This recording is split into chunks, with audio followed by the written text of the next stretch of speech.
Welcome to A Pair of Bookends, the book club you can carry anywhere. We are your hosts and hopefully your new bookish pals. I'm Hannah MacDonald. And I'm Lydia Clare. Hello, Bookends, and welcome to another special bonus episode. We're so excited to share with you one of the most anticipated releases of the year, Limelight by Daisy Buchanan. Limelight is a story about sisterhood, sexuality, self-esteem. We follow Frankie, a complex woman who seems to crave attention yet is wrapped up in self-doubt. This book is about how we cope when living in a world which constantly tells us who we are, what happens when we stop listening and start paying attention to who we need to become. Daisy Buchanan is an award-winning journalist, author, TEDx speaker, and host of the hit bookish podcast, You're Booked, where she's interviewed the likes of Dolly Alderton, Mallory Blackman, Curtis Sittenfeld, and Elif Shafak, amongst many other literary icons. She's written for many major publications in the UK, from The Guardian to Grazia, and has written 5 books. Her non-fiction titles include How to Be a Grown-Up and The Sisterhood, and her novels Insatiable, a love story for greedy girls, Careering, and her latest Limelight explore all that it means to be a woman alive today, from trying to start your career to sex and sexuality to body image to the chaotic world of social media. She can do it all. It is unsurprising that Daisy is loved by so many, and I am so excited that we have finally nabbed Daisy for the podcast. So Daisy, welcome to A Pair of Bookends. Hello, Bookends. Hello, Hannah and Lydia. I'm so happy and so excited to be here. Thank you so much for having me on this brilliant podcast. You've been on my list for these are the people that I want on the podcast, and you were one of them. So this is so exciting. My heart is bursting, hopefully not literally, although I am on my second coffee, so let's see. Oh, okay. So there's a chance. We always love to start the podcast by picking your brains and asking you what you're currently reading or what you've read recently that you've loved. I love that question. And sometimes I feel a bit like, I'm not really reading anything at the moment. Like I finished Yellowface this weekend. I absolutely binged it. I'm sure lots of people on here have been talking about that. I know everyone in the world has been talking about it. And as you know, a writer and someone who's kind of in the world of publishing, and I don't know if you've read it yet and if you found that, but it's like, this is amazing and also quite triggering. So while I get my breath back, I think I'm reading 3 books, and one my friend recommended, and it's only available on Kindle, but it came out years ago and I loved it so much. It's called The 52 Seductions. It's by Betty Herbert. Now, I came across this book because this writer has gone on to become incredibly famous and writes beautiful things under a different name. And I don't want to out them, but The 52 Seductions is a kind of a memoir, and it's so funny and it's so warm. And it's about a couple who they've been married for a little while, and they used to be, I think, can I say horny? They used to have a lot of sex, and as I think happens to so many of us, it's sort of, they've lost each other a bit, and they're still really in love and they still want each other, but just life has got in the way and they're not together in the way they used to be. So Betty, the writer, sets a challenge and says, okay, like we're going to take turns once a week. We're going to do a proper seduction of each other, whatever form that takes, and that can be sweet and romantic, or it can be kind of wild and a bit kinky. But the warmth of it and the wit of it, it's a really generous, really, really honest book. And I love sexy books, as you might have guessed. But occasionally, sometimes I write a sexy memoir. It's a bit like, and I was having all the sex and I was so sexy and everyone wanted me. Actually, and this isn't that at all. There's a real vulnerability and tenderness, and it's a love story, but it's what happens after the happily ever after. So I recommend that so hard. I'm not sure you can get the print copies, but go to the Bad Place, get the Kindle, get the ebook. I love it. I am also reading another horny book, which is a bit more I'm sexy having all the sex. It's called, I Could Not Believe It, the 1979 Teenage Diaries of Sean DeLear. And we've just come out of Pride Month, but Pride Month should be every month. And I didn't really know anything about Sean DeLear. The introduction is written by Brontes Pennell, who I'm a big fan of. And this is about Sean, who I guess this is one of, like, if you think, the gender and sexuality and queer, all those conversations are happening now. And it's like, no, know this was happening. In 1979, Sean DeLear is a teenager having absolutely tons of underage sex in Los Angeles. Sean is black and I'm, anxious about misgendering them, because I think that there are lots of records about how, and I think there's an element of sort of drag in their lives. But yeah, just constantly dreaming about hooking up with older guys and blackmailing them for money for acting classes, and just desperate to kind of be in Hollywood and be a someone. But it's so sort of giddy and unself-conscious and enthusiastic. There's such a life force there, just having a blast. And it's weird how the concerns are so adult and so childish and teenage at the same time. So I'm having a final time with that. Quite a lot of glory holes, so be aware. And trigger warning. I'm reading Push Off From Here. I think it's called The 9 Essential Truths of Sobriety by Laura McKowen. I loved Laura McKowen's first memoir, which I think was called We Are the Luckiest. I might have to Google that. I am a year sober. Oh, well, congratulations. Thank you so much. It was like a year last week. Amazing. And this is I had to order this book from America, which was annoying because, again, I had to do that from the place I prefer not to use. Yes, her first book's called We Are the Luckiest. It's Surprising Magic of a Sober Life. And I love that. And Push Off From Here is, I guess, it's got elements of memoir in it, and I know her story so well. I'm really interested in emotional sobriety and drinking as a way of just, dealing with the fact that I had too many feelings and wanted to be numb. And now I'm like, I suppose I just have to have these feelings. That sucks. Okay. But again, Laura is generous and wise, and one of the many writers. I think I discovered her through, she used to have a podcast with Holly Whitaker, who wrote Quit Like a Woman, which I also love. And all of these women challenging, I suppose, traditional ideas of like recovery and sobriety. And obviously I have lots of friends who've been in AA. I haven't been in AA. I think that's incredibly helpful for lots of people. And there are some parts of that and the steps that feel really wise and poetic, and this idea of kind of spirituality and giving everything over to something that's bigger than yourself. I think wherever we're at, we could all use a bit of that. And Laura's sort of navigating that in a way that is maybe a bit wider and fuller. And she's one of the sobriety advocates who talks about the way that traditional recovery, AA, quite a lot of the time, if you're not white, if you're not a guy, if you're queer, those AA can exclude you. And she's all about inclusion. So yes, I am loving it. So I'm a greedy reader and I need a lot of books. There are so many good recommendations there. They are some cracking recommendations. They really are. Do you so you're able to read mixture of fiction at the same time, or is it just a mixture of fiction and non-fiction that you can do kind of side by side? I'm a big rereader, so I'm always revisiting something. And when I need to read for comfort, which I always do, that tends to be where I go. I've just handed in a first draft of the next novel, so I feel a bit like I'm coming up for air and I can be greedy with the books once more. And I love revisiting things and finding forgotten things. I've not read much Barbara Pym, and my husband came home yesterday with some really lovely, I don't know if they're old Pan Max, there's very sort of like classic of their time, covers where it's a slightly lurid close-up of some flowers or something, which sort of makes Barbara Pym look like she's, writing kind of Alistair McLeany, like weird surreal thrillers. Like, no, I don't think that's what it is. So sometimes, and a bit like with Yellowface, which I just loved so much, but also I read as much kind of contemporary fiction as I can. It's nice to know what's going on. At the same time, I should admit, I get really envious and really, really insecure. And sometimes with like the big books, I feel a bit like reading them, I'm just constantly going, why didn't I write this? Why am I not this person? Yellowface is actually excellent. And like, okay, I'm going to sit with all these insecurities and confront them. So yeah, sometimes there's the odd book where I feel like, oh God, I really resent this. This makes me feel terrible. It's all about me. And then I read it and it's magnificent. I think, yes, damn them. Right. They are excellent. But I think even when I don't feel like I'm really, reading something, I am reading all the time. And to be honest, I don't watch that much TV, and I don't mean that in a kind of, oh, I'm so noble with my reading books, but I watch repeats all the time. I watch Family Guy and Grand Designs, and that's pretty much it. Repeats of Taskmaster, 8 out of 10 Cats Countdown.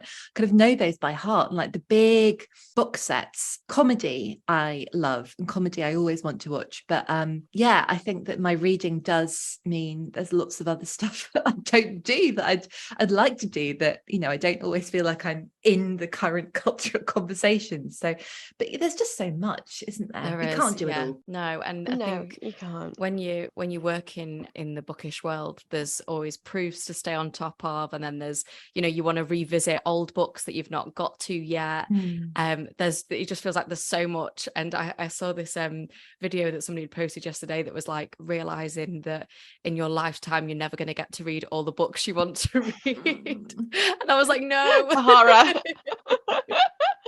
So but I totally understand that thing of like when you're writing, not being able to be like fully immersed in a load of other books, because I know that, and I think, Hannah, you've said this to me before, is like when we're in plays or, you know, doing films or anything, that our reading kind of has to take a back step, because it's such a consuming task when you're reading a book. It really does stay with you. You can't find room to put anything else in. No, if you're trying to learn lines and keep a script in your head, you can't read a book, because it's like there's too much going on. Too much. Do you find they all bleed together a bit as well? Like if you've got a real voice in your head, that's the filter through which you see everything else. Yeah, absolutely. And it especially if you're playing a character of quite a strong voice within a character, if you've then got someone else who's equally as strong in your head, it's like a little battle that you have to like constantly fight against. So it's like no intrusive people for the next 4 weeks, please. Do you ever find though, and this is, sorry, I should remember the podcast dynamic, you're asking me questions, but I love it. When you're learning a new part, you've got a new character, is there anything that you've read that kind of still lives in your head that you want to bring to the stage sort of from the page, like, or do you kind of try to keep everything super separate? I think for me, I tend to, rather than read, or I mean, I do like basic research, so obviously I know what I'm talking about, but I do tend to make like a Spotify playlist of like songs that either say something about the character, or that they would be listening to, or that really get me in the headspace. So if this person, like, I'm just about to go into another play where the person is very, very happy-go-lucky, it's a comedy, it's very fun, so her playlist is just full of like really fun pop, like stuff that will just get you in the mood. That sounds awesome. I would love to hear that playlist if you're open to sharing it. That sounds I will brilliant. share it. I really want to throw a spanner in the works, because we normally stick to a Q&A format, but I have got a quick fire round for you, Daisy, if you'd be up for it. Let's go. So let's just see what happens. Okay, first question. Who is your writing inspiration? I want to say Nora Ephron, because she is on your t-shirt. Marion Keyes, actually, I have to say. Do you want to know why, or should we keep doing the quick fire? Okay, go on. No, I want to hear why. It's not very quick fire. It's her generosity and her empathy. She's incredibly funny. I think she's one of the funniest people and writers we've ever known. But she has the secret profundity, which I dream of wanting to do, where the writer, there's a warmth. She is a writer who really takes you and pulls you through any narrative. Her world building is extraordinary. And what I love about her novels, and what I aspire to do, is any character you meet could be a main character. I just reread The Other Side of the Story, and there are characters that you see for like half a page, 2 seconds, that one of the characters works with, Gemma, the events manager. And there's I can't remember her name, the guy's called Moses, but you're like, Moses could absolutely carry a novel. You only know him for like 5 lines. Or that's what the fullness of her world, and that sense of, even when the action's not happening, you almost want to kind of open doors, and you'd like to sort of, God, I'd love to do a sort of like a Marion Keyes escape room where you could just be nosy and just go through drawers and wardrobes and see. But also, I don't know a writer like her who's as generous and empathetic and raw and vulnerable, but makes you feel so held and heard and seen, while making you laugh your ass off. I think she's I bow down. And I think that there are lots of, I mean, I think we are finally giving her flowers. Hooray. She was in that documentary with Alan Yentob, the famous one. What is it called? Imagine. Yes, thank you. So I think we're finally copping onto the fact that she, isn't people who are snobby about like, oh, there are pink shoes and glitter on the cover, I'm not going to read that. But actually, I think writers who do feel like they only read big serious books and Booker Prize when it's like, oh my God, read Marion Keyes. She can teach us more in a chapter than I've learned from Shakespeare in a whole play. God, that's probably, I'm going to go to people will be very upset that I've said that. Never mind. She's so great, and I'm defo slipping out of the quickfire around here, but she even just her interviews, like I just love listening to podcasts that she's done. I just love, like you said, there's such a warmth to her, and she's so supportive of other writers. I listened to this, I think it was on the Book Off podcast that there was an episode that she did with Nina Stibbe. Yes, and it was so great. It was just like women loving women and women supporting women. It was just so perfect, and it brought me so much joy, and I just think everybody needs to listen to that episode. I love that episode so much because Marion's also such a brilliant champion of Barry McFarlane, who I adore. And I think, again, she sells in her millions, she is fine. She is very successful, but also I think I recommended, I think it's a new book, Between Us, to a guy on Instagram. Now, this is, I don't know if this is like a sort of terrible me playing into the hands of patriarchy or whatever, but I mean, I have a handful of guys who read me, and my books are so sort of female-centric, female-led, so much about women. Men rarely come off well. So when I hear from a guy who has engaged with it and enjoyed it, I'm just so delighted. And there was a guy, and I was like, you would love this Barry McFarlane book, and he read it and he did. I thought, I think that man is now a fan for life, and he's got this brilliant back catalogue to go through as well. So yeah, she has that. Again, Vari does that incredible thing of the world building, and I don't know anyone who writes like The Friends, like her. I love that. Okay, I'm gonna get back into my quick fire because we're doing well. We always do a tangent, it's fine. Name a guest that you've had on your booked that you were mega excited about. Oh, I think I'd possibly say Curtis Sittenfeld. We've had Marion on, but I can't. Yeah. Partly because we were supposed to do a live episode with her, and it was one of the first things that got cancelled in the pandemic. So we Zoomed. And I was genuinely worried it was going to be like in the Bridget Jones in the second book where she goes to interview Colin Firth. I was like, you're Colin Firth, aren't you? Yes. Again, she was incredibly, sort of patient and generous, and she wears heavy things lightly and light things, with the sort of the dignity they deserve. And I just remember being really, almost thinking, if I never get to do another podcast again, I can live with that. That is fine. And also I love that her books sort of vary so much that you can write, romantic comedy and American Wife, and that she's so ambitious, but then she's also not afraid to do something that's just, really sweet and earnest and sort of sincere and straightforward. And I wish I could remember, I should go back and listen to the episode. I'm trying to remember like wise, like things she said, but I just remember that hour of, seeing her face and Zoom and just feeling like really, really happy. Yes. And fun fact about her is we interviewed Brandon Taylor, and cool. And he told us that when he was struggling as a writer financially, she paid for a couple of meals for him so that he could eat. And I just thought, and she said to him, like, if you ever tell anybody about this, I'll just completely deny it. But she went ahead and did that for him, and I just think that is so wonderful. It made me so emotional. Oh man, no. Same. Okay, if you could have any of your books adapted, which would you choose? Oh wow, now there's a question. So I mean, I don't think I'm allowed to talk about this, but if it were to be Insatiable, that's possibly looking like the most likely at the moment for reasons I can possibly elaborate on. Maybe the one I'm working on at the moment, which has a working title of You're Better Than This. It is about Catherine. She's a young widow, age 32. She's someone who all you want to do is shake her and give her that Mary Oliver poem. You do not have to be good, because all Catherine wants to be is good. She works for a company that's sort of focused on making people worry about the environment and the state of the world and making change. Admittedly, the company itself doesn't really care about whether people change or not. They just want to make people feel terrible. And Catherine does. Catherine is sort of heading for a breakdown. She's got a secret and she's terrified that everyone will discover it, and that she believes no amount of good that she does will fundamentally fix the fact that she is inherently bad. She sort of gets fired or put under forced sabbatical after making a stupid mistake regarding the misspelling of a tweet with a quote attributed to the Dalai Lama.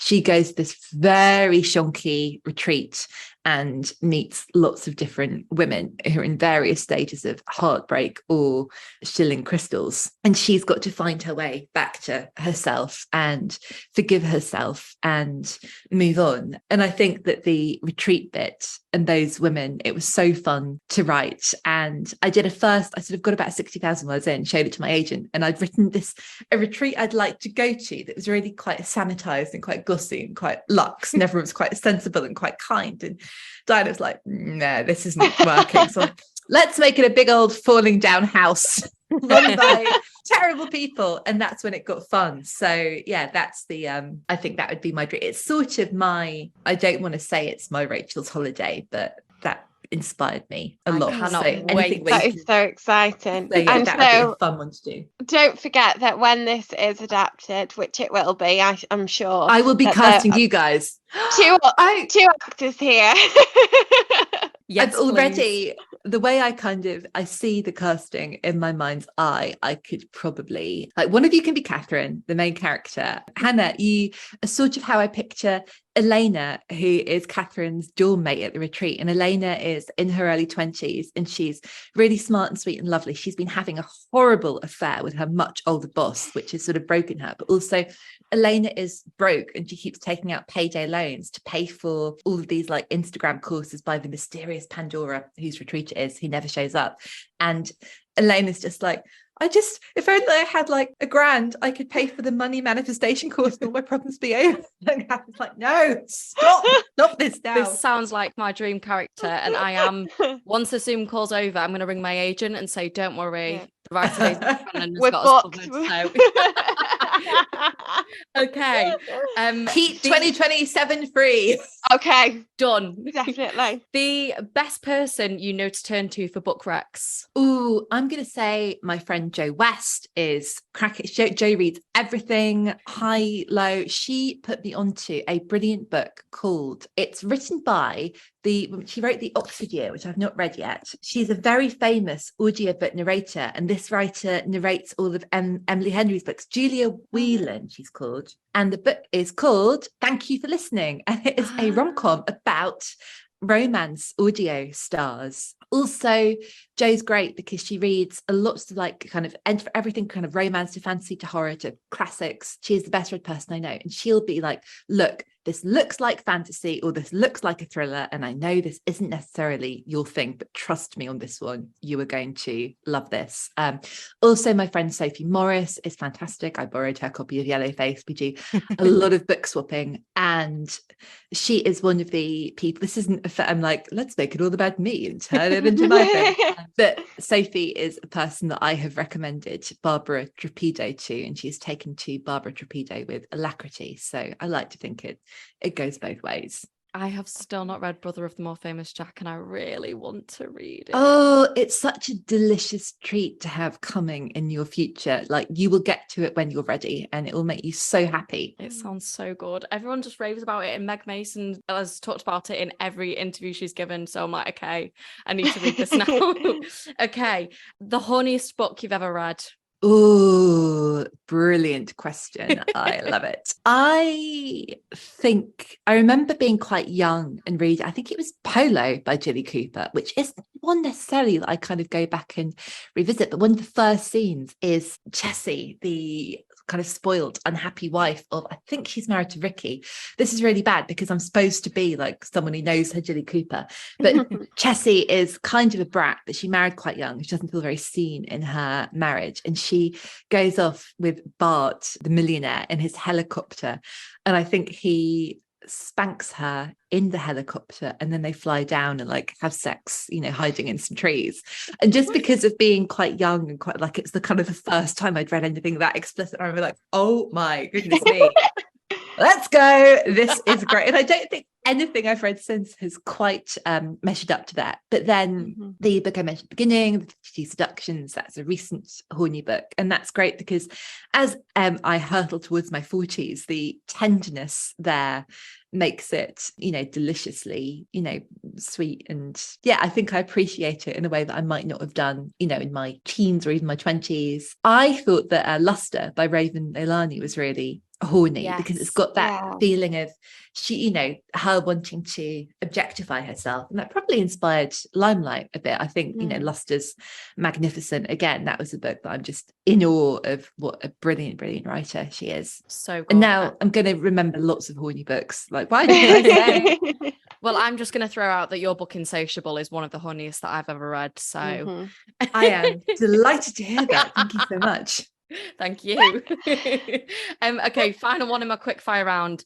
If readers have finished Limelight and are looking for something with similar vibes, what would you recommend? Oh, that is a great question. I might suggest Idol by Louise O'Neill, which I loved, which is about an influencer kind of at the peak of her powers and losing her powers. But it is very much about the sort of attention, how we see ourselves, how we are seen, and sort of desperation to control the narrative.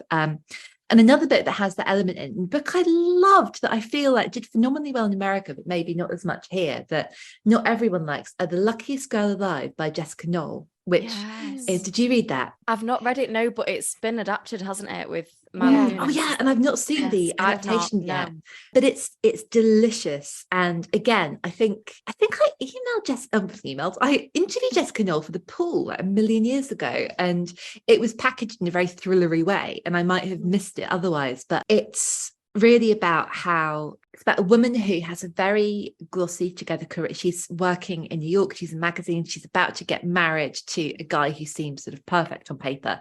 It's that really kind of pre-2015, a world that still has a, glossy Sex and the City appealing vibe where you're like, I know this is sort of terrible, but I kind of love it. But then her dark past comes back to haunt her, and it's to do with there's some very difficult things have happened to her and she's trying to stop them from surfacing. But it's got that. What I loved as well, because some people say like, well, there's not really a class system in America, is there? And I'm like, there so is. And this is what it's about, that the heroine grew up and her parents' marriage was failing. And it's because her mum was so desperate to keep up appearances and try to kind of nudge them into, I suppose, the next sort of league. And she was around lots of very wealthy, very careless classmates who are, it's sort of got that kind of, I think if you love Succession, which I do, and you're curious about, and I love those characters like Cousin Greg and everyone who's sort of just orbiting outside the wealth, trying to push their way in. I think, you will love this. So many good recommendations already.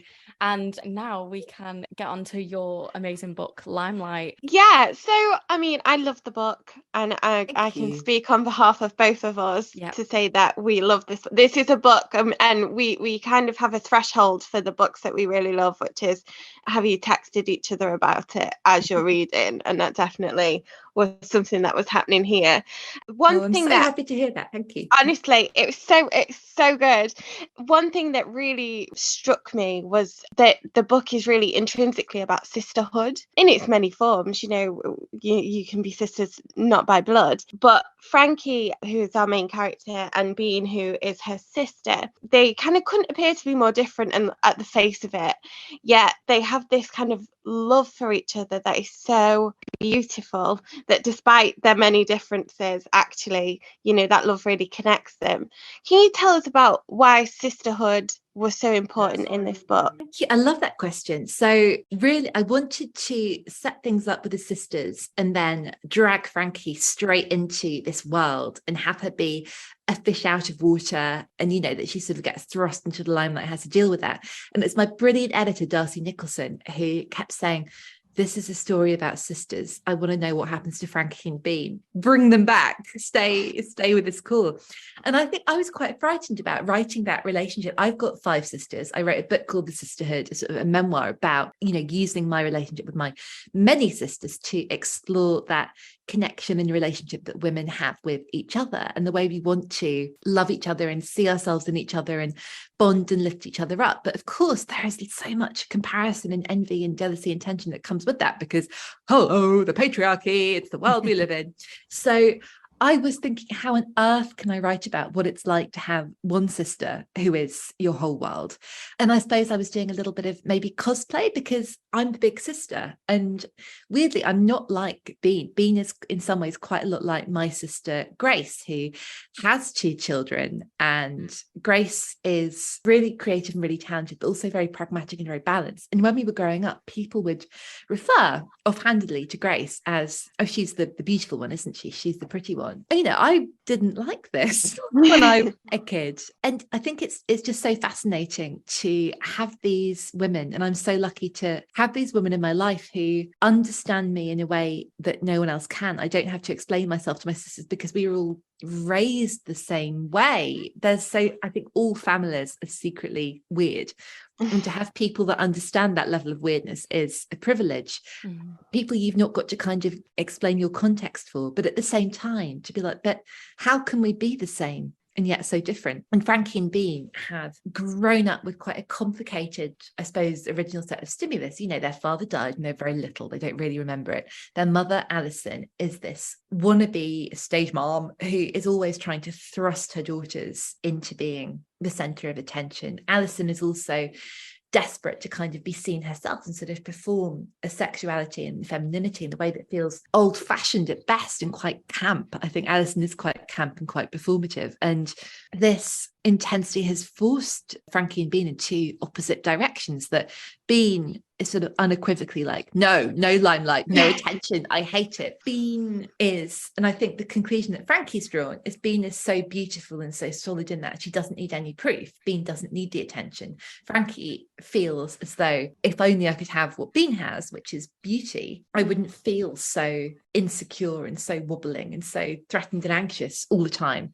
The fact that I feel this way is proof that I'm not beautiful enough. I must externally get the attention, fix myself, and then I'll be fine, and then I'll relax. And obviously that's not true. And I think that we only really see the way Bean looks through Frankie's eyes. And I wanted to be quite vague about the way Frankie looked, that we only ever really see that through her eyes, that she feels that she is enough when she takes pictures of herself and edits them, and not enough when the rest of the world is looking at her unfiltered. So, that's something I think with sisters as well, that I look at my sisters and I can look at myself and think, I know it's really awful to quote yourself, but I think there's a line in The Sisterhood where I write about trying to make peace with my body and my face and all of this, and the way that I'm undermining something really precious if I'm really cruel and critical about myself. And I say, of course, like, I look like a beautiful woman. I look like 5 of them, because I look like my sisters and they are so beautiful to me. Yeah, absolutely. And I really love the way that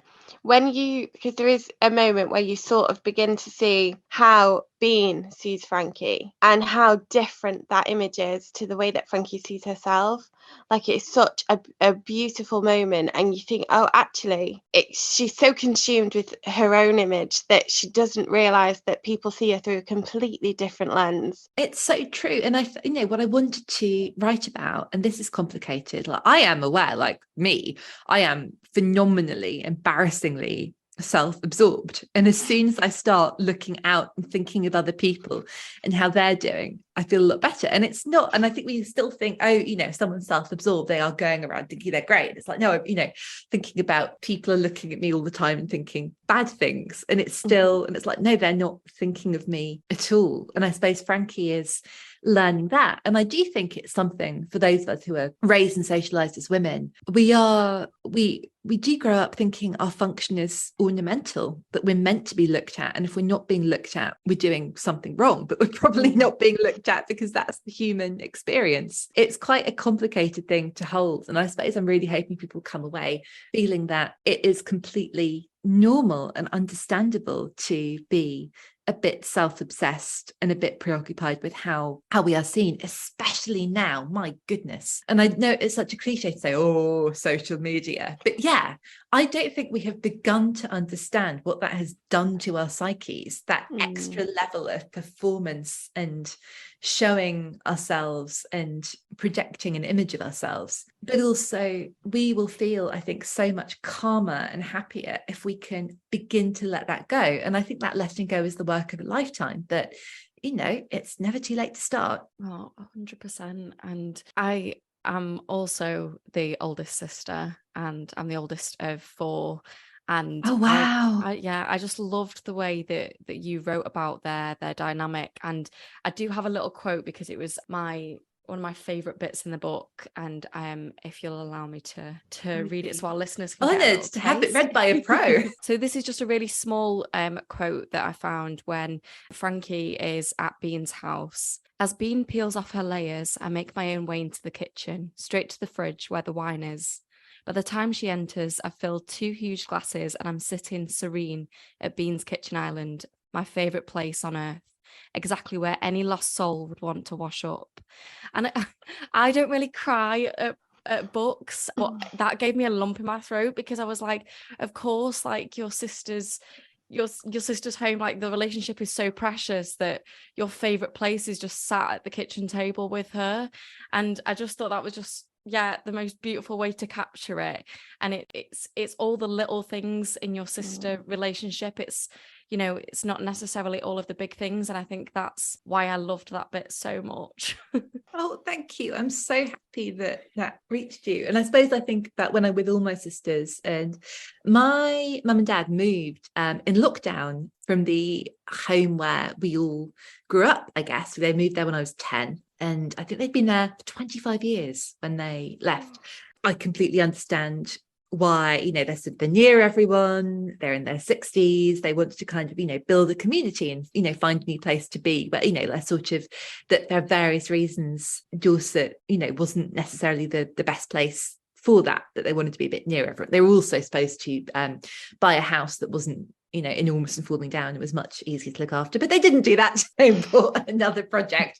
But the kitchen table, the big sort of wooden table in the kitchen, and me and my sisters all sitting there drinking red wine, for I was still drinking then, and the hours we spent, and it was always, after dinner, and it would just, but my mum and dad might sort of go and, do something else, and someone would sort of open another bottle, and I couldn't tell you again what we talked about. I just remember always, being so happy. And it's always like, it's normally like sort of the 23rd of December, when everyone's sort of home for Christmas. And I think especially, I really love being an aunt, as Frankie does. And, that is really precious and special. And 2 of my sisters are mothers, and I have 2 nieces and 3 nephews, and they are the joy of my heart. But I think at that time of us all being together, when it was just us, I suppose, that's maybe extra precious, because I know that's in a time capsule. We're never going to have that again. And that's, it's right and good that we move forward and people's lives evolve and the family grows. But that feeling of just all 6 of us kind of elbows on the table, leaning forward and laughing until we hurt, that's what I wanted to evoke. Well, you definitely did. Now, I also, there's probably going to be a number of times during this conversation where me and Lydia are like, we love that you did this. We love how you did this, because there's very little that we didn't love, and we obviously love you. So, but I love how well that you write about body image and about beauty standards and things like that. And I think, not only in Limelight, but also in Insatiable, when you explored eating disorders and body image. And I just really admire how sort of, I don't know if unfiltered's the right word, but just how you really get into how those things impact us as women. And, I just love the way that you write about these topics. And in the prologue of Limelight, Frankie says, I know what I crave and I'm ashamed of it. Just once I want to be the pretty one. And I'd love to know what draws you to these narratives, questioning body image and beauty standards and how they impact us. Oh, thank you so much for all of your kind words. I mean, I guess I'm a journalist, and I've written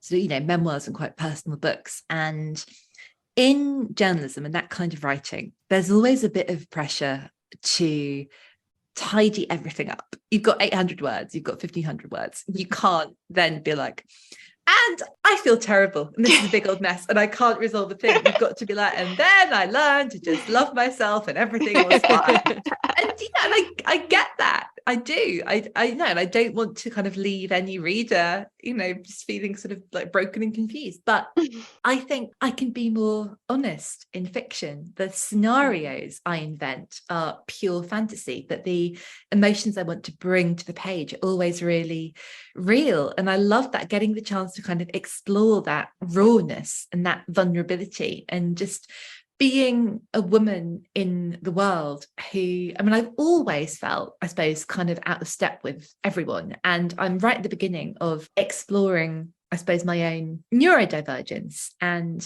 I've sort of been reading books and memoirs, and I read Fern Brady's book, and I over-identified with it wildly, and I thought, come on, I always over-identify with everything wildly. And then I read The Electricity of Every Living Thing by Catherine May, and I went, oh yeah, I can't ignore this any longer, can I believe I am an autistic woman, an autistic person. And yet that feeling of always being kind of sat looking and what would a normal person do? And I think that's why I think about this a lot. And I also, I suppose, write from maybe a contrary, like, I can't be the only person who's looking out thinking, what would a normal person do? And must be other people who look at the world and they feel as though they've been sort of dropped into a shampoo advert of glossy serenity where they do not belong. And also that, if only I had smooth thighs, how different, how much better would my life be? And I know, I suppose not in terms of, my body, but into other things that have happened to me. And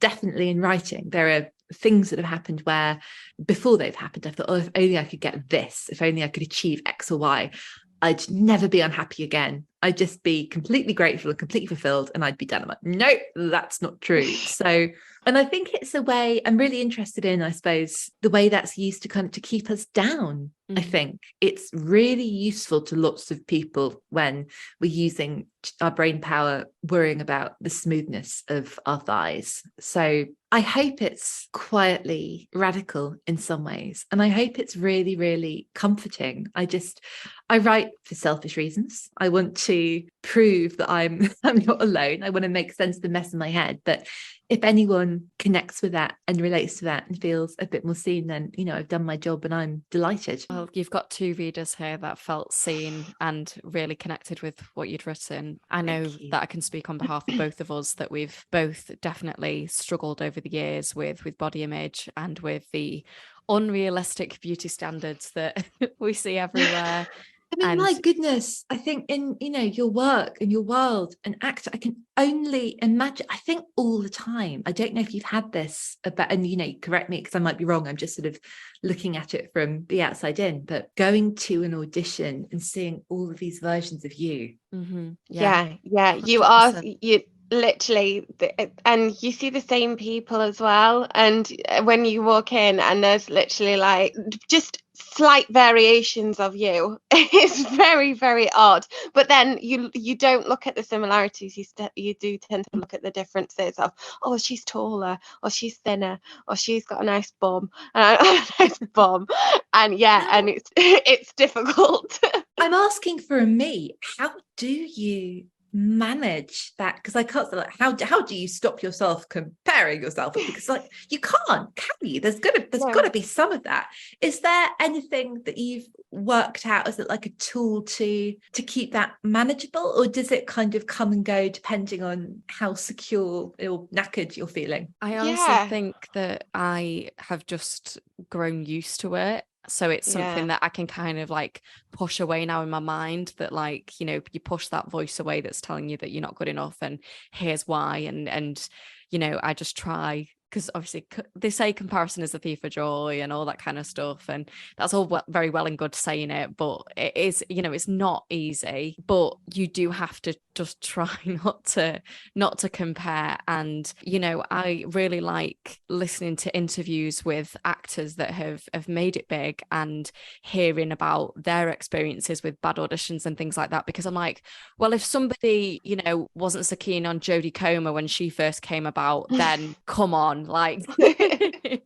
Absolutely. Have you heard Bryony Gordon's interview with Joanna Scanlon, which I think was on her Mad World podcast? Oh my goodness, it's brilliant. And I was drawn to it as well because I think Joanna Scanlon talks a bit about sobriety and heavy drinking and not drinking. And I think she came to acting relatively late. And I think she had a breakup, I might have got this wrong, and just couldn't get better. And it was like she had the flu and she couldn't recover. And I can't remember if she was diagnosed like ME or chronic fatigue or something, but it's because she sort of worked in theatre adjacent roles and kind of community drama and sort of wanted to act and wasn't acting. And I think her doctor said, if you don't act, it will kill you. Your body, your body is not aligned with what it needs to be doing. But yeah, it's so moving and inspiring about how, you know, our sort of goals and hopes and dreams can, you know, come for us and happen to us sort of at any time. But yeah, I was on, like, the other day, there was a big piece and it was the kind of in a big newspaper, and it was writers recommending other writers for, like, these are our best summer reads. And I was neither asked to be in the piece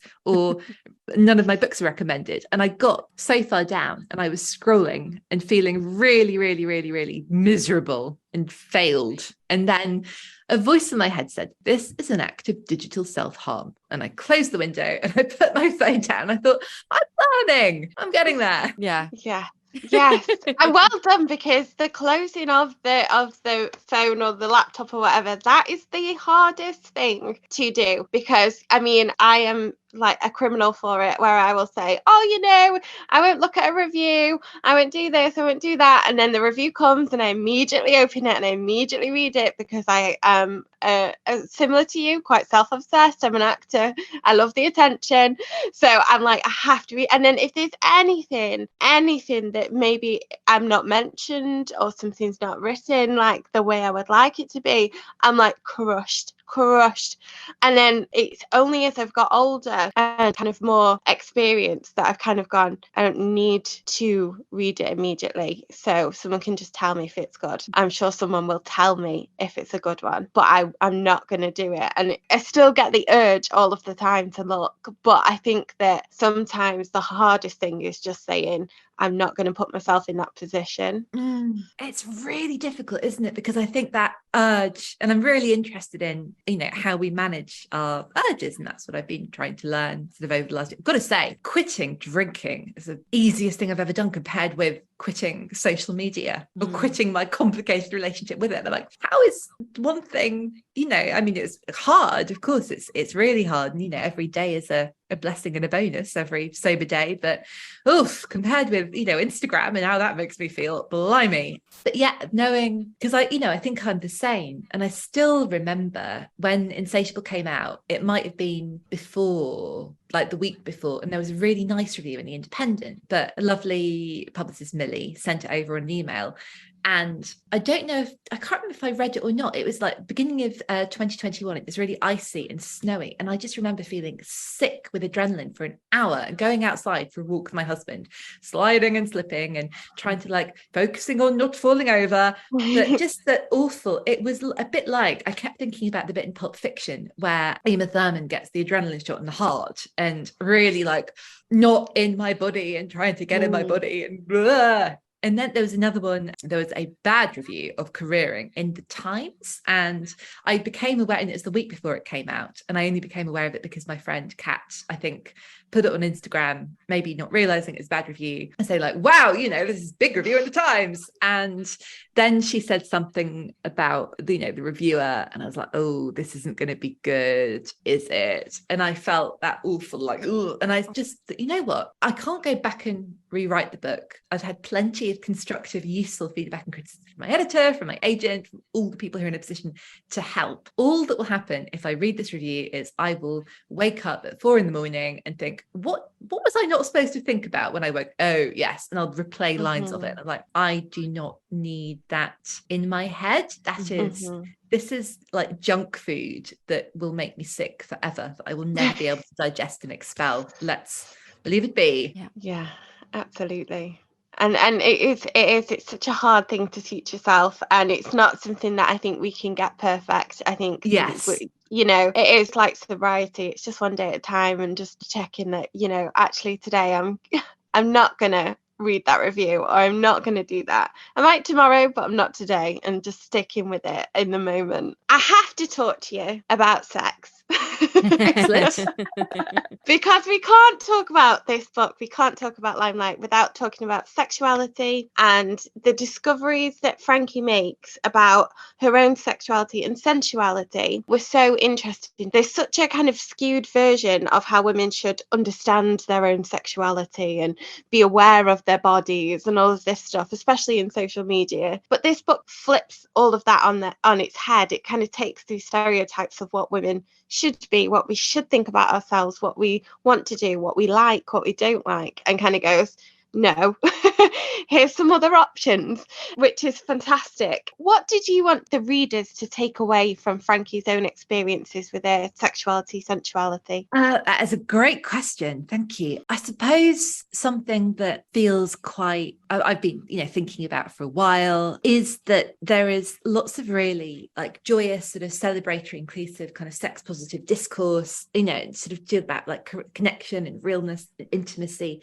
And I wanted Frankie to have such a complicated relationship with her own sexuality that she wants to kind of compartmentalize it completely, that it is so tied up with the image of herself and this idea of performance. And I think we learned that something has happened to her to make that happen for her. But I think on the one hand, it feels like a cliche. I don't want to do, too many spoilers, but Frankie has had a very bad experience of, assault and violence. And, can sort of, I was like preempting, I could see reviewers being like, oh, of course she's like this because this happened. What a cliche. But well, yeah, it's a cliche because me and every woman I know has lived through that. And that is why we want to, we have these like desires and urges and fantasies, and we want to seal them off, that we feel like that expectation for us to be perfect is so high that we want our sexual selves to be perfect. And that's something I suppose I started exploring and visiting in Insatiable, is that Violet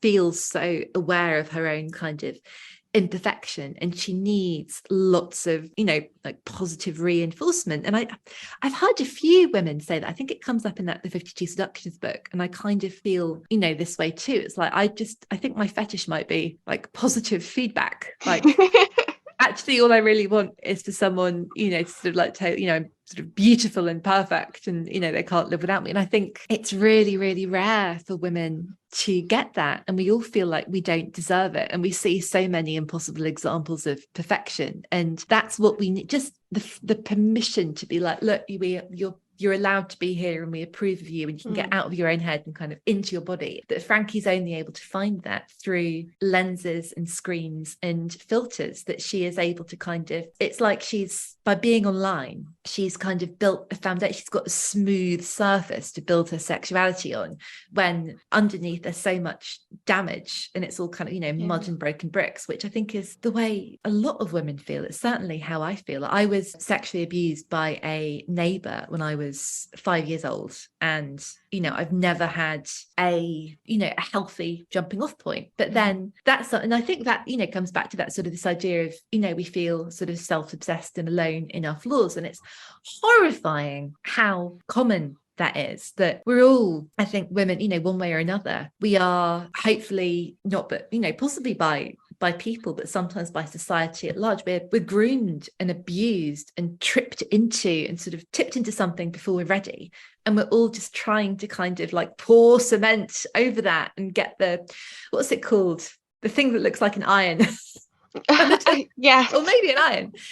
It's just like, let me just be I just want to be Barbie for 10 minutes and forget who I am. And I think there's so much pressure to kind of like be real, be raw, like accept your full self and love your body and be positive and everything about it. And I was like, well, that's a really big confronting ask for most of us. Absolutely. Yeah. I mean, firstly, I'm so sorry that happened to you. And I think, you're so right in saying that I think people would be surprised by how many women have had similar experiences. I don't think people realize, I don't think men realize, just how many women have, had those experiences. But I think, the way that you explored sexuality and, like you said, that need for like positive feedback and validation, it really called into question the whole sort of, does it make you a bad feminist sort of narrative that we see on social media? And I think, that's what I found in this book. She puts herself online and she, thrives off that validation to an extent. And there's also Maz Clark, who she encounters later on, and Maz Clark has a lot of things to say about her originally.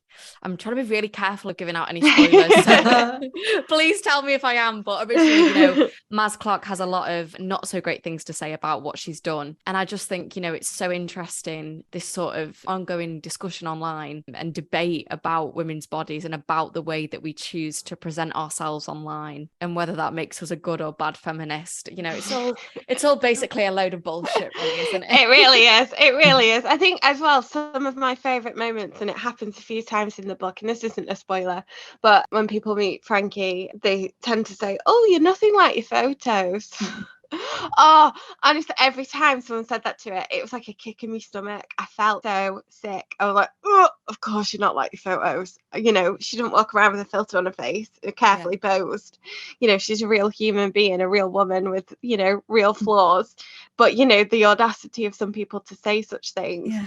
And, that is not something that's made up for a book. That is something that I have seen, experienced, and I think it's commonplace for women to be judged by what they put online and compared to what they look like in real life. I think about that a lot because on the one hand, it's really, really complicated when there are now, like, when we talk about beauty standards and what we can do to ourselves and how we can change, it becomes ever more expensive and invasive. And there is an argument that's like, no, it's horrible to make us feel as though we should spend money on kind of curating and maintaining a face and a body to be acceptable. On the other hand, I think that maybe you could argue the way we choose to put ourselves together, be that through filters or fillers or anything in between, is that more real than how we appear?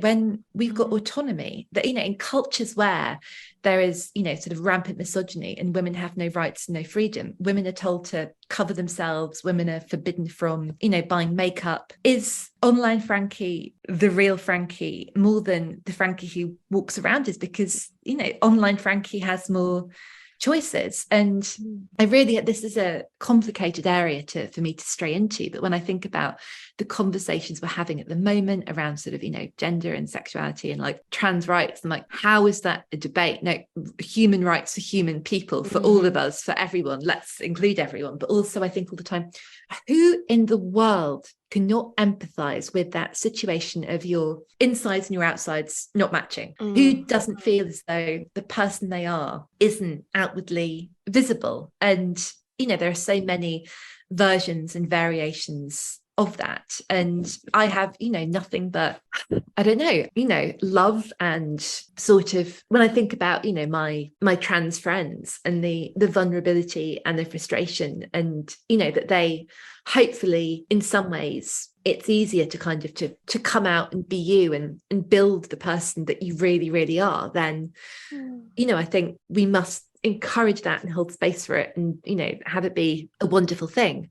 But then I also wonder whether the people who aren't, able to be generous and kind and inclusive and, on the right side of history, if it's because they feel so sad and resentful for themselves that they have never been able to make peace with themselves. And they're like, well, if I can't, then no one should. And if it's just as simple as that, I mean, it's probably not as simple as that, is it? But I mean, I think it definitely is partly that, you know, they have so many issues with their own self that they, like you said, they don't want to see anybody else sort of come to that acceptance of themselves, and that's where all this cruelty towards trans people stems from. But like you said, like human rights are human rights. Like nobody should be treated the way that trans people are being treated. And I'm really glad that we see so many people in support of it, and I'd like to think there's more people in support of, you know, our trans friends than there are people against them, because it makes no sense to me why anybody would be against,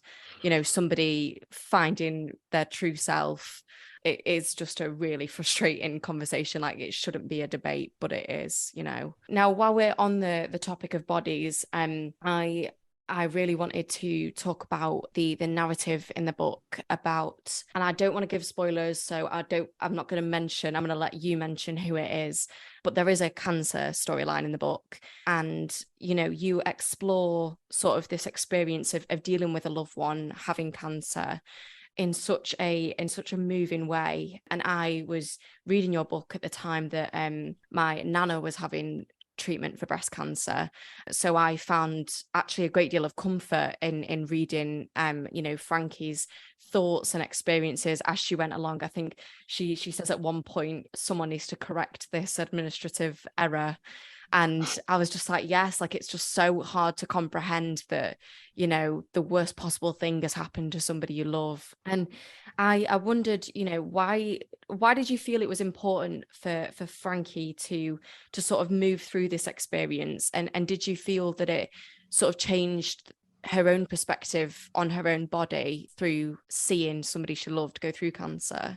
Firstly, I'm so sorry to hear about your nana, and I'm thinking of you both. And that's, you know, a huge heavy thing to go through. And I think that I was very curious about that specifically because, you know, when I've talked to sort of friends and loved ones who've, you know, been through that, it's about, you know, breasts are so sort of connected with, you know, our sort of sexuality and femininity and identity. And then I think lots of the rhetoric around it's all very, you know, well-meaning, great, this idea of sort of being tough and being a survivor. And I've talked to people who said, I don't feel like I've had the space to sort of to fall apart, or to that I don't feel like I'm allowed to say I don't like this change to my body. I feel really, you know, bewildered and alienated by this. And yeah, I think as a novelist, I guess, and as a storyteller, the chance to investigate that relationship and kind of, you know, the vulnerability they both feel and the tension points, just what it is to see you know, Frankie believes Bean is the strongest person in the world, and that Bean is always the one who can fix everything and solve everything. And then Frankie is invited to be strong, and it takes her a little while to accept and understand the invitation. I was listening to Catherine May and PK Iyer talking about, I suppose, sort of travel and culture and optimism, and PK Iyer was talking about growing up in the UK and then California, and then finding a home in Japan and moving to Japan. And he feels that culturally, Japan is a place where death and tragedy and plague and disaster is sort of much more accepted as a thing that will happen. And California is a place of sort of relentless optimism and people craving happiness and pursuing happiness and becoming very unhappy when things aren't perfect. And maybe, I don't know, there's a bit of me that wanted to kind of explore that because of what we have all been through together, that death has been so present for so many of us, and you know, illness and bodies, and that's something that I think here in the UK and in the Western world we're so frightened of and that we want to push away. But yeah, and you know, again, wanting to write about that because I think, again, it's something that so many women, you know, so many people go through and experience. And I'm really so moved and delighted to hear that resonated with you, and that was sort of comforting. And that's the loveliest feedback I've heard from a handful of people who've either had breast cancer or had someone close to them go through it. And because that was another thing in the edits where I was so nervous about doing justice to that storyline, I just kind of abandoned it. And my editor kept pushing back and being like, look, we can't just leave this here. We've really got to do this so well and so carefully. And I was like, I know, tell me how. I'm really frightened. So if people don't take anything else from the book but that, I would just be, really delighted and really, really grateful. No, you did it beautifully. So yeah, thank you. It was absolutely so moving and just done with a lightness of touch that I think it really needed. On the flip side, I would love to talk to you about the humour in the novel, because it is a very funny book. Good. It is hysterical. There is a moment with a plate of biscuits in Frankie's mum's house where she feels like she can't take this biscuit, and it's the look on her mum's face that made me absolutely burst out laughing. And just so many turns of phrase and so many brilliant moments, especially with a character called Miriam, who I think is going to stay with me for the rest of my life, just like she's my spirit animal. I love writing Miriam. She was great. Made me very happy. Funny. And she just, every line that she came out with was just funny. And she's a naturally funny character. This isn't cracking jokes. This is just the way that she speaks. And I'm sure there are some people that we all know who are just naturally really funny. Was having these comedic characters and elements in the novel really important for you to include? Does it just come naturally, or were you conscious of how dark some of it was, that you needed that kind of bit more balance? I mean, honestly, all I ever really want to be is funny, and I love making myself laugh. I'm quite an easy laugh, and sometimes these people do just sort of get going. And Miriam was inspired by, I was talking to my friend Lisa ages ago, and she talked about one of her best friends at university, who Lisa said this friend of hers described herself as a jubu, a Jewish Buddhist woman.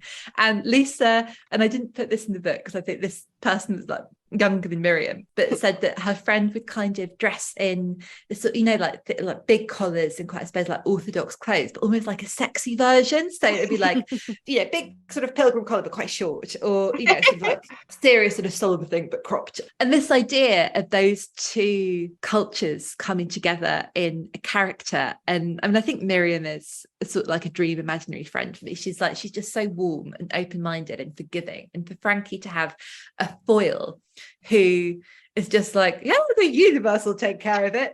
But she is like grounded in some kind of, there's wisdom there. And that as well, Frankie is also sort of going through life, I'm so alone and friendless, and it's all terrible for me. And then getting to the end and being like, what am I talking about? Like, yes, my best friend in the whole world is Miriam, as Mrs. Antrobus, the fabulous woman who lives upstairs, and all these like cool older women who are just kind and empathetic and reaching for her. But also the joke that Frankie, and it was, again, this is just to make me laugh, and I was like, I don't know if I'll be allowed to do this, that Frankie works in this like a copy shop, like Prontoprint, and it's only still going because that's like, there are no Prontoprint like that, their function is over, and it's because the people who run it have just forgotten that branch exists. And Miriam is there being like, well, if they shut us down, they shut us down. And Frankie is sort of like hobbling from shift to shift, be like, how is this going to work?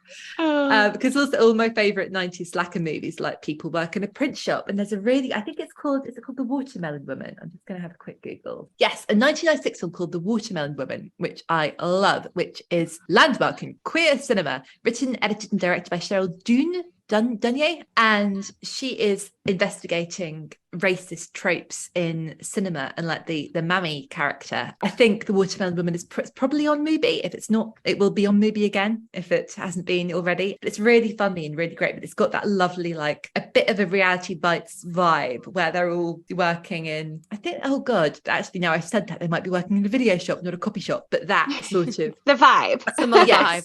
I really miss that where that could be a job, but we're not all like must hustle, must have 17 careers and excel them all. They'll be like, I'm just going to work in a copy shop. Also, Prontoprint should exist, because like, who's got a functional printer in their house? How often do you want to go and get something printed well and not have a place to do it? It's so true. It is so true. And I just love the fact that like if Frankie needs to go in the middle of the day, Miriam's like, bye, see you later. Yeah, it doesn't matter. It does not matter. You don't need to be here. Neither of us do. in that way, it's the dream job. Yeah. There's also a moment when Frankie's like really struggling, and I think she's actually talking to Miriam as well, and she's sort of word vomiting on how she's feeling, and she goes, and I was walking to work today and the pigeons just didn't understand that I needed privacy at this difficult time. There's just so many moments that are just so great, and I also really enjoyed the dynamic between Frankie and her sister Bean and her mom. I just thought that brought around like lots of great humor and comedic moments as well. I think their mom is just such a great character, and that whole dynamic between sisters and their mother, and being like, why is mum acting like this? And you're just kind of like you said before about your own sisters, like there's just context that other people wouldn't understand. I mean, to be honest, like with Alison, I don't know where that came. It was quite frightening how I think she exists and she visited me. I don't think I wrote those bits. It was a real and she would not shut up, and she stole all the best lines. It's like, where is this coming from? I love that. Now I've just noticed the time and I am devastated we have to let you go, Daisy. But before we do, you did touch on it earlier, but what is next for you? Oh, so book number 4, You're Better Than This, is in for its first. I've written the first draft. Sometimes I think about it, I'm like, I think it's quite good. And sometimes I think about it, oh no, oh Lord. But hopefully that will be slated for release in 2024. I've always got projects on. So Your Book podcast is currently finishing this series and recording the next series. So coming up, I think we're going to have season finale episodes with Andy Osho, Lisa Jewell, and what's we got coming up? Oh, I think we're interviewing Yomi Adegoke on Monday, and I love the list. So I'm really excited about that. There's also a bit of screen stuff bubbling away in the background, but as you know, who knows? I don't know how much to fear the jinx. And I'm also, and this is way down the line, and again, it's all a bit like, am I going to jinx this? But I wrote a book last year for a tiny indie publisher called The Pound Project, and it's called Burn Before Reading, and it's about my love of reading and how that has, soothed me and sort of supported my mental health. And I'm hoping to, and I'm in some talks at the moment about developing a sort of a longer version of that and doing a bit of non-fic memoir again. Amazing. Alongside the fic. I cannot wait to read that if it does come out, if it does happen. I really hope it does. You also have the Daisy Is podcast series, which you did with Insatiable and Careering. Are you also doing one with Limelight as well? That's just my own curiosity. And maybe one day, because I was thinking about because I think there'd be really interesting conversations to be had about attention and where that comes from. I'm trying to develop a different series at the moment to do with sort of after my first year of sobriety, and talk about quitting and the things we quit that feel sort of almost unequivocally positive and good. And everyone's like, oh yes, well done, you quit that. But also conversations about quitting jobs, quitting relationships. Quitting jobs is one of my favorite subjects. So I'm sort of, thinking about all of those things, but I would also just quite like to sack it off and read lovely books in my hammock and swim in the sea.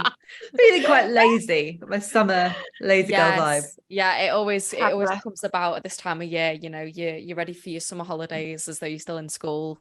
I feel exactly the same. Completely that. Should be the school holidays now. What am I doing? But Daisy, thank you so much for coming on to A Pair of Bookends. I'm sure I can speak for both of us that we've absolutely loved having you on. We've loved this conversation. There's probably 100 more things that we could have spoken to you about in regards to Limelight and all your other books, but I will be, for our listeners' benefit, be popping a link to all of your books in the show notes and to your incredible podcast as well, which I love so much. So thank you so much. Thank you for having me. It has been an absolute joy. And listeners, if you enjoyed this episode, please don't forget to rate, review and subscribe, as it helps us to reach more listeners. Please go buy yourself a copy of Limelight and give us a tag if you read and love, which I'm sure you all will. Go give Daisy a follow, which you can do so On Instagram, I'm at the Daisy BEE at the end, like the buzzing thing. On Twitter, I'm at Not Roller Girl. I've got a Substack called Creative Confidence Clinic, which is a bit of a space for writers and creative people who need a bit of a boost. Also, I know that your listeners are all over the country and all over the world, but I know you guys are in Manchester. Yes. If you, listener, are in near Manchester, can I shout out about the House of Books and Friends, one of my favourite bookshops? Yes. They're a social enterprise. They're so brilliant. They're so great. And I love them. If you want a Limelight, I would love it if you got it from those guys. Yes, they are Amazing. a great Yeah. bookshop. We do love them. We do, very much so. But Daisy, thank you so much. I love you very much, and I'm very pleased that we got you on. And goodbye. I love you both. Hannah and Lydia, thank you so much. Goodbye.